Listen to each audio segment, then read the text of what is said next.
ओम शांति। आज की तारीख है 31/1/2023, 31 जनवरी 2023। आज के बाबा के मधुर मुरली के मधुर महावाक्य हैं। मीठे बच्चे तुम हो मोस्ट लकी बच्चे, बहुत भाग्यशाली बच्चे, क्योंकि तुम्हारे सम्मुख स्वयं बाबा है, वह तुम्हें ये ज्ञान सुना रहे हैं। प्रश्न है आज की मुरली से, भक्ति मार्ग में का कौन सा संस्कार अभी तुम बच्चों में नहीं हो सकता, क्यों? उत्तर, भक्ति मार्ग में जिस भी देवी या देवता के पास जाएंगे उससे कुछ ना कुछ मांगते ही रहेंगे। किसी से धन मांगेंगे, किसी से पुत्र मांगेंगे। ये मांगने के संस्कार अभी तुम बच्चों में नहीं हो सकते, क्योंकि बाबा ने संगम पर तुम्हें कामधेनु बनाया है। तुम बाबा के समान, तुम बाप समान सबकी मनोकामनाएं पूर्ण करने वाले हो। तुम स्वयं के प्रति कोई आशा नहीं रखते। तुम जानते हो फल देने वाला एक ही दाता बाप है, जिसे याद करने से सारी प्राप्तियां हो जाती हैं। इसीलिए मांगने के संस्कार समाप्त हो जाते हैं।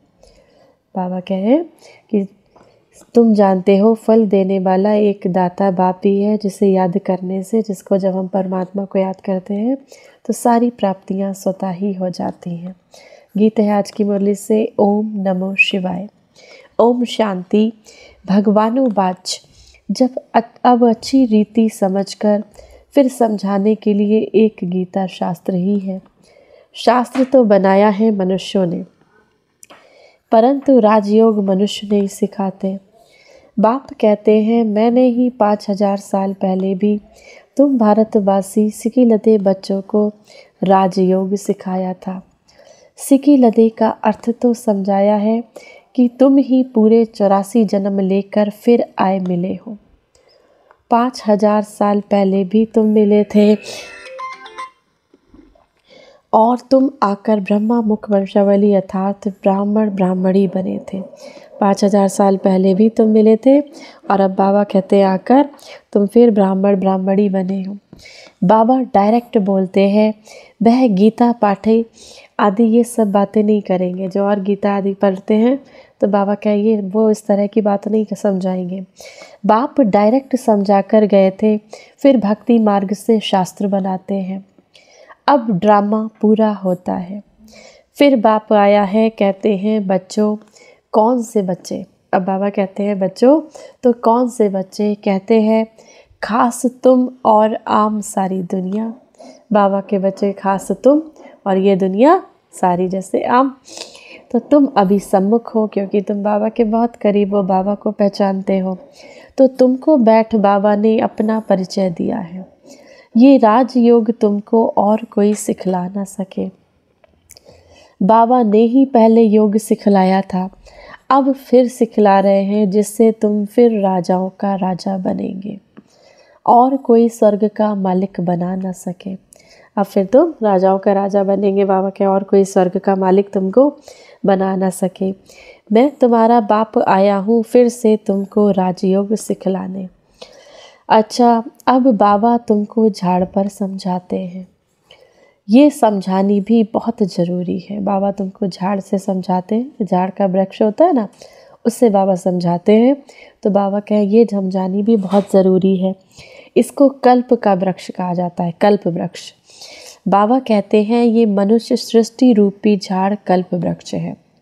कल्प वृक्ष कैसा है? जैसे बाबा कहते हैं ये मनुष्य सृष्टि रूपी झाड़ है। वह गीता सुनाने वाले कहेंगे भगवान ने कहा था, तुम कहेंगे भगवान कह रहा है। वो गीता सुनाने वाले कहेंगे भगवान ने ये बात कही थी, और तुम क्या कहेंगे? बाबा के बच्चे क्या कहेंगे? भगवान कह रहा है। ये है मनुष्य सृष्टि का झाड़। इसमें कोई फल फ्रूट आम आदि नहीं होते। उस फल फ्रूट का झाड़ जो होता है उसके नीचे बीज, ऊपर से झाड़ होता है। इनका बीज ऊपर और झाड़ नीचे है। कहते भी हैं ईश्वर ने हमको पैदा किया था, बाबा ने बच्चे दिए। अब बाप ने धन दिया, बाबा आप हमारे सब दुख हरो। बाबा बाबा कहते रहते हैं। लक्ष्मी नारायण के आगे जाते हैं, उनसे भी मांगते हैं महालक्ष्मी हमको धन दो। ये सब मांगने के संस्कार हैं। जगत अम्बा से जाएंगे तो उनसे कहेंगे पुत्र दो, तो कोई कहेंगे हमारी बीमारी दूर करो। लक्ष्मी के आगे ऐसी आशाएं नहीं रखेंगे, उनसे सिर्फ धन मांगते हैं।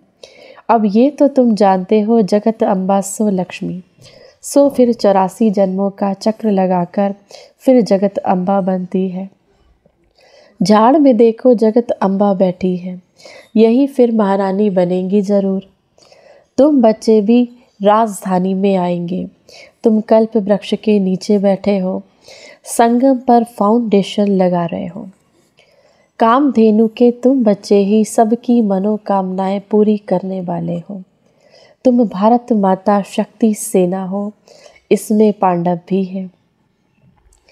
बच्चों को समझाया गया है कि याद एक बाप को ही करना है, देने वाला एक बाप है। भले तुम किसकी भी भक्ति करो, किसको भी याद करो, परंतु फल देने वाला फिर भी एक ही दाता है। भले तुम किसी की भी भक्ति करो, चाहे किसी भी भगवान की पूजा करो, लेकिन फल देने वाला सिर्फ एक और एक परमपिता परमात्मा निराकार शिव बाबा ही है। वही सब कुछ देता है। भक्ति मार्ग में तुम श्री नारायण श्री कृष्ण की पूजा करते हो, कृष्ण को प्यार से बहुत झूला झुलाते हो, प्यार बहुत करते हो। अब उनसे तुम क्या मांगेंगे? तुम चाहते हो हम उनकी राजधानी में आए। तुम बाबा के बच्चे चाहते हो कि हम श्री कृष्ण की राजधानी में आए, अथवा हमको श्री कृष्ण जैसा बच्चा मिले। गाते हैं भजो राधे गोविंद चलो वृंदावन। अब जहाँ राज्य भाग्य करते थे बैकुंठ में, उस समय कोई भी अप्राप्ति नहीं होती थी। सतयुग में कोई अप्राप्ति नहीं होती थी। श्री कृष्ण के राज्य को याद तो बहुत करते हैं। भारत में जब श्री कृष्ण का राज्य था तो और कोई राज्य नहीं था। अब बाप आए हैं, कहते हैं चलो कृष्णपुरी में, चलकर श्री कृष्ण की पत्नी बनो या राधे का पति बनो। अब शाह बाबा आए हैं तो कहते हैं चलो तुम सब बच्चों को कृष्णपुरी में, सतयुग में, बैकुंठ में, कितने नामों से हम जानते हैं, सुखधाम भी कहते हैं बाबा उसको। तो चलो तुमको श्री कृष्ण का पति या राधे का, श्री कृष्ण की पत्नी और राधे का पति बनाए। तो बात एक ही है, वहाँ विष नहीं मिलेगा। वहाँ पे विष माना ये 5 विकार नहीं होंगे। वह है ही संपूर्ण निर्विकारी दुनिया। अभी तुम स्टूडेंट हो, पढ़ रहे हो नर से नारायण, वैगर से प्रिंस बनने के लिए। यहाँ भल कोई करोड़पति है, 50 करोड़ हैं, लेकिन तुम्हारी भेंट में वह गरीब है, क्योंकि ये सब उनका धन मिट्टी में मिल जाना है। कुछ भी साथ नहीं चलेगा, हाथ खाली जाएंगे। तुम तो हाथ भरतू करते जाते हो। अब दुनिया वाले तो बाबा कहते हैं जब जाते हैं तो कहते हैं खाली हाथ जाएंगे, और तुम बच्चे कितना हाथ भर के लेके जाते हो, क्योंकि ये सब उनका धन मिट्टी में मिल जाना। अब दुनिया वालों का तो धन मिट्टी में मिल जाना है, और तुम बाबा के बच्चे 21 जन्मों का वर्षा अपने हाथ में लेकर जाते हो। तो कुछ भी साथ नहीं, बाबा कहते हैं उनका धन मिट्टी में मिल जाना है, कुछ भी साथ नहीं चलेगा, हाथ खाली जाएंगे। तुम हाथ भरतू करके जाते हो 21 जन्म के लिए। अभी तुम राजयोग सीख रहे हो, फिर सतयुग में आकर राज्य करेंगे। तुम पुनर्जन्म लेते वर्णों में आते रहते हो। सतयुग में है 16 कला, त्रेता में है 14 कला। फिर भक्ति मार्ग शुरू होता है द्वापर से। फिर इब्राहिम बुद्ध आते हैं। क्राइस्ट के 3000 साल पहले देवी देवताओं का राज्य था। अब सारा झाड़ जड़ जड़ीबूट अवस्था को पाया हुआ है। अभी तुम कल्प वृक्ष के नीचे संगम पर बैठे हो। इसको कहा जाता है कल्प का संगम, अथवा कलयुग और सतयुग का संगम। सतयुग के बाद फिर त्रेता के बाद द्वापर और कलयुग का संगम। कलयुग के बाद फिर सतयुग जरूर आएगा। बीच में संगम जरूर चाहिए। कल्प के संगम युगे बाबा आते हैं। इस कल्प के संगम युग, जब कलयुग और सतयुग के बीच के समय 100 वर्ष का जो समय होता है, उस संगम पर बाबा आते हैं। उन्होंने कल्प अक्षर बदलकर सिर्फ युगे युगे लिख दिया है। दुनिया वालों ने कल्प का नाम हटाकर युगे युगे लिख दिया है। बाप कहते हैं मैं निराकार परम पिता परमात्मा ज्ञान का सागर हूँ। भारत में ही शिव जयंती गाई जाती है। श्री कृष्ण तो ज्ञान दे ना सके। तुम कहते हो हम स्वर्ग में श्री कृष्ण के साथ मिलेंगे। बाप कहते हैं भक्ति में श्री कृष्ण का साक्षात्कार मैं तुमको कराता हूँ। कृष्ण जयंती पर बहुत प्रेम से उनको झूला झुलाते हैं, पूजा करते हैं। उनको जैसे सच सच श्री कृष्ण दिखाई देता है। साक्षात्कार होगा, कृष्ण का चित्र होगा तो उनको भी उठाकर भाकी पहनेंगे। भक्ति मार्ग में मैं ही मदद करता हूँ। बाबा कहते हैं भक्ति मार्ग में मैं ही मदद करता हूँ, दाता मैं हूँ। लक्ष्मी की पूजा करते हैं। अब वह तो है पत्थर की मूर्ति, वह क्या देगी। लक्ष्मी की कितनी पूजा करते हैं तो बाबा कहते हैं वो तो है पत्थर की मूर्ति, वो क्या देगी। देना फिर भी मुझे ही पड़ता है। वह लक्ष्मी के आगे प्रार्थना करते हैं लेकिन देता कौन है, भावनाएं कौन पूरी करता है, वही निराकार शिव बाबा। साक्षात्कार भी बाबा ही कराते हैं। अब ये भी ड्रामा में नूंद है। जैसे कहते हैं परमपिता परमात्मा के हुक्म से पत्ता पत्ता हिलता है, क्योंकि वह समझते हैं पत्ते पत्ते में परमात्मा है। अब क्या परमात्मा बैठ पत्ते को हुक्म करेगा क्या। अब ये नहीं समझते कि परमात्मा किसी पत्ते को बैठ कर हुक्म करेगा। ये तो ड्रामा बना हुआ है। अभी तुम जैसी एक्ट कर रहे हो वह कल्प के बाद भी तुम ऐसी एक्ट करेंगे। जो कुछ शूटिंग में शूट हुआ वही चलेगा, उसमें कुछ भी फर्क नहीं पड़ सकता। ड्रामा को भी अच्छी रीति समझना है। बाप समझाते हैं बेहद का सुख कल्प कल्प भारत को ही मिलता है, परंतु जो ब्राह्मण बनते हैं वही ब्राह्मणों में आते हैं। 84 जन्म लेते हैं, फिर औरों के जन्म नंबर वार कम होते जाएंगे। कितने छोटे छोटे मठ पंथ हैं, भल उन्हों की महिमा है क्योंकि वो पवित्र हैं। बहुत छोटे छोटे मठ पंथ आदि हैं तो बाबा के उनकी भी बहुत महिमा है क्योंकि वह मठ पंथ आदि भी बहुत पवित्र है। स्वर्ग का रचयिता तो है बाप, और कोई मनुष्य थोड़े ही स्वर्ग रचेगा। फिर राजयोग भी कोई सिखला में। अभी तुम श्री कृष्णपुरी में जाने के लिए राजयोग सीख रहे हो। पुरुषार्थ हमेशा ऊंचा करना चाहिए। तुम कहते हो श्री कृष्ण जैसा बच्चा मिले, श्री कृष्ण जैसा पति मिले, श्री कृष्ण ही श्री नारायण बनता है। फिर श्री कृष्ण जैसा क्यों कहते। तुमको तो कहना चाहिए नारायण जैसा पति मिले। नारद ने तो कहा है कि हम लक्ष्मी को बरे, राधे के लिए नहीं कहा है, लक्ष्मी के लिए कहा है। बाप समझाते हैं तुमको कृष्णपुरी चलना है तो खूब पुरुषार्थ करो। वह है श्री कृष्ण का दैवी कुल, कंस का है आसुरी कुल। तुम बच्चे अभी संगम पर हो। शूद्र संप्रदाय तो ब्राह्मण ब्राह्मणी कहला न सके। जो ब्राह्मण न कहलाए वह शूद्र बढ़ के हैं। भारत की ही बात है। भारत ही स्वर्ग बनता है, फिर भारत ही नरक बन जाता है। लक्ष्मी नारायण को भी 84 जन्म ले रजो तमो में आना ही है। जबकि वह भी चक्र में आते हैं तो बुद्ध आदि वापस निर्वाण धाम में कैसे जा सकते हैं। कोई तो कह देते कृष्ण सर्वव्यापी है, जिधर देखो कृष्ण ही कृष्ण है। बहुत से कहते हैं कृष्ण सर्वव्यापी है, उन्हें चारों तरफ कृष्ण ही कृष्ण दिखते हैं। अब राम के भक्त कहेंगे राम सर्वव्यापी है, वह कृष्ण को नहीं मानेंगे। बाबा के पास एक राधा पंथी आया था, कहता था राधे ही राधे है। ब्रह्मा बाबा के पास एक राधा पंथी आया था, राधा को मानने वाला, वो कहता है चारों ओर राधे ही राधे हैं, राधे हाजिरा हजूर है, तेरे में भी मेरे में भी राधे ही राधे हैं। अब गणेश का पुजारी कहेगा तेरे मेरे में गणेश ही गणेश है। क्रिश्चियन फिर कहते क्राइस्ट गॉड का बच्चा है। अरे क्राइस्ट सन था जो तुमको किसके बच्चे हो। बाबा कहते हैं अगर क्राइस्ट सन था तो तुम किसके बच्चे हो। अनेक मतांतर बना दिए। रास्ता कोई को भी मिलता नहीं, सिर्फ माथा टेकते भटकते रहते हैं। मुक्ति और जीवन मुक्ति भगवान ही देंगे ना, उनसे हम क्या मांगे। कोई को पता ही नहीं। बाप को ना जानने कारण निधन के बन गए हैं। जैसे बाबा को नहीं जानते तो बाबा कहते जैसे पत्थर बुद्धि बन गए। फिर धनी आकर धन का बनाते हैं, वो धनी आकर, शिव बाबा आकर बच्चों को धन का बनाते हैं। मनुष्य कितने धक्के खाते रहते हैं, समझते हैं भक्ति से भगवान मिलेगा। बाप कहते हैं मैं आता ही हूँ अपने समय पर, भले कोई भी कितना भी पुकारे परंतु मैं आता हूँ संगम पर। एक ही बार भारत को स्वर्ग बनाए सबको शांति में भेज देता हूँ। फिर नंबर बार अपने अपने समय पर आते हैं।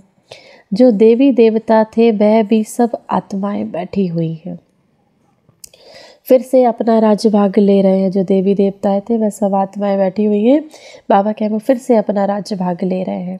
अभी तो देवी देवता धर्म है नहीं, सब अपने को हिंदू कहलाने लग पड़े हैं। ड्रामा अनुसार फिर भी ऐसा होगा, जो कुछ हो चुका है वह फिर रिपीट होगा। फिर ऐसे हम चक्र में आएंगे, इतने जन्म लेंगे, हिसाब निकालो। हर एक धर्म वाले पीछे कितने जन्म लेंगे। झाड़ पर समझाना बहुत सहज है, आप ही मनुष्यों को टच होगा कि कोई प्रेरणा से ये विनाश ज्वाला की तैयारी हो रही है। यूरोप वासी यादव बॉम्ब्स बनाते हैं, वह भी कहते हैं हमको कोई प्रेरणा देने वाला है। अब हम जानते हैं इससे हम अपने कुल का विनाश करते हैं, ना चाहते हुए भी मौत का सामान बनाते हैं। तो धीरे धीरे इसका प्रभाव निकलेगा। कितने बॉम्ब आदि बनते हैं, तो बाबा कहते हैं ना चाहते हुए भी मौत का सामान बनाते रहते हैं दिन भर दिन। धीरे धीरे झाड़ बढ़ता है ना, कोई कांटे से कली, कोई फूल बनते हैं। कोई फूलों को भी तूफान लगता है तो मुरझा जाते हैं। बाबा ने कल्प कल्प कहा था आश्चर्यवत सुनंती कथंती, अब फिर बाबा खुद कह रहे हैं हमारे पास आवंती। ब्रह्मा कुमार बनंती कथंती, फिर भी अहो मम माया, अच्छे अच्छे बच्चों को खावंती, मना खा गई। आगे चलकर देखना कैसे अच्छे अच्छे बच्चे भी ख़त्म हो जाते हैं। जो पास्ट हो गया सो फिर अब प्रेजेंट में बाबा समझाते हैं, जो बीत गया उसको बाबा वर्तमान में समझाते हैं। फिर भक्ति मार्ग में शास्त्र बनाएंगे। ये ड्रामा ऐसा बना हुआ है। अब बाप आकर ब्रह्मा द्वारा सभी वेद शास्त्रों का सार समझा रहे हैं। जो धर्म स्थापन करते हैं उनके नाम पर ही शास्त्र बनाते हैं, उसको धर्म शास्त्र कहा जाता है। देवी देवता धर्म शास्त्र एक ही है, गीता। हर एक धर्म का एक शास्त्र होना चाहिए। श्रीमद् भगवत गीता ठीक है, भगवानुवाच है ना, तो उसका नाम है श्रीमद् भागवत गीता कह सकते हैं। भगवान ने आदि सनातन देवी देवता धर्म की स्थापना की। ये है सबसे प्राचीन धर्म। हर एक धर्म का अपना अपना शास्त्र है और पढ़ते रहते हैं। जैसे मुस्लिम्स का इस्लाम धर्म में अपना कुरान है, ऐसे ही क्राइस्ट का अलग है, उसका अलग है, सबका अपना अपना शास्त्र है, वो पढ़ते रहते हैं। अभी तुम देवता बनते हो लेकिन तुमको शास्त्र पढ़ने की कोई दरकार नहीं। सतयुग में तो कोई शास्त्र होता नहीं, ये सब खत्म हो जाएंगे। फिर गीता कहाँ से आई? द्वापर में बैठ मनुष्यों ने बनाई। जो गीता अभी भी है फिर वही गीता खोज कर निकालेंगे। जैसे कल्प पहले बनाई फिर वैसे फिर ये शास्त्र बनेंगे। भक्ति मार्ग की सामग्री बनती ही जाएगी। बाप समझाते हैं, सिकी लदे बच्चे मुझ बाप की श्रीमत पर चल श्रेष्ठ बनो। तुम अभी संगम युग पर राजयोग सीख रहे हो, जबकि कलयुग को सतयुग बनाना है। उन्होंने कल्प की आयु लंबी बताए, सभी को घोर अंधियारे में डाल दिया है। मनुष्य तो मुझे हुए हैं। ड्रामा अनुसार तुम बच्चों को ही बेहद बाप से बरसा लेना है। बाबा ने बहुत युक्तियाँ बताई कि सिर्फ बाबा को याद करो। चार्ट रखो, भोजन बनाते समय भी याद करो। भोजन बनाने समय पति बच्चा याद पड़ता है तो शिव बाबा क्यों नहीं याद पड़ सकता? ये तुम्हारा काम है। अब बाबा कहें, बाबा बुद्धि की सीढ़ी तो देते हैं, फिर चढ़ो ना चढ़ो, ये है तुम्हारा काम। जितना याद करेंगे उतनी सीढ़ी चढ़ते जाएंगे, नहीं तो इतना सुख नहीं मिलेगा। अच्छा, मीठे मीठे सिकी लदे अर्थात 5000 साल के बाद फिर आए मिले हुए बच्चों को नंबर बार पुरुषार्थ अनुसार, माता पिता बाप दादा का याद प्यार और गुड मॉर्निंग। मीठे मीठे रूहानी बाप का रूहानी बच्चों को नमस्ते। हम सब प्यारे प्यारे मीठे मीठे हमारे बाप दादा को हम सब रूहानी बच्चों की तरफ से याद प्यार गुड मॉर्निंग और नमस्ते। बाबा ने क्या कहा यहाँ पे, 5000 साल के बाद मिले हुए बच्चे और नंबर बार पुरुषार्थ अनुसार मिले हुए बच्चे। मुख्य सार है, पहला, कृष्णपुरी में चलने के लिए पुरुषार्थ बहुत अच्छा करना है। शूद्रपन के संस्कारों को परिवर्तन कर पक्का ब्राह्मण बनना है। दूसरा नंबर, बुद्धि बल से याद की सीढ़ी पर चढ़ना है। सीढ़ी चढ़ने से ही अपार सुख का अनुभव होगा। अपनी बुद्धि के बल से याद की सीढ़ी, बाबा को याद करते रहना है और इस याद से ही आपको अपार सुख का अनुभव होगा। वरदान है आज की मुरली से, अटेंशन और चेकिंग की विधि द्वारा व्यर्थ के खाते को समाप्त करने वाले मास्टर सर्वशक्तिमान भव। ब्राह्मण जीवन में व्यर्थ संकल्प, व्यर्थ बोल, व्यर्थ कर्म, बहुत समय व्यर्थ गवा देते हैं। जितनी कमाई करने चाहो उतनी नहीं कर सकते। व्यर्थ का खाता समर्थ बनने नहीं देता। इसीलिए सदा इस स्मृति में रहो, मैं मास्टर सर्वशक्तिमान हूँ। शक्ति है तो जो चाहे वो कर सकते हैं, सिर्फ बार बार अटेंशन दो। जैसे क्लास के समय व अमृत बेला की याद के समय अटेंशन देते हो, ऐसे ही बीच बीच में अटेंशन और चेकिंग की विधि अपना लो तो व्यर्थ का खाता समाप्त हो जाएगा। अपने ध्यान केंद्रित करो कि मैं व्यर्थ तो नहीं सोच रही हूँ या सोच रहा हूँ, तो चेक करते रहो। टेंशन की विधि आपका जो व्यर्थ सोचते हो उसका खाता समाप्त कर देगा। स्लोगन है आज की मुरली से, राज ऋषि बनना है तो ब्राह्मण आत्माओं की दुआओं से अपनी स्थिति को निर्विघ्न बनाओ। राज ऋषि बनना है तो ब्राह्मण आत्माओं की दुआओं से अपनी स्थिति को निर्विघ्न बनाओ। आज की मुरली से सम्मान का अभ्यास करेंगे। मैं मास्टर सर्वशक्तिमान आत्मा हूँ। मैं मास्टर सर्वशक्तिमान आत्मा हूँ। अच्छा, ओम शांति।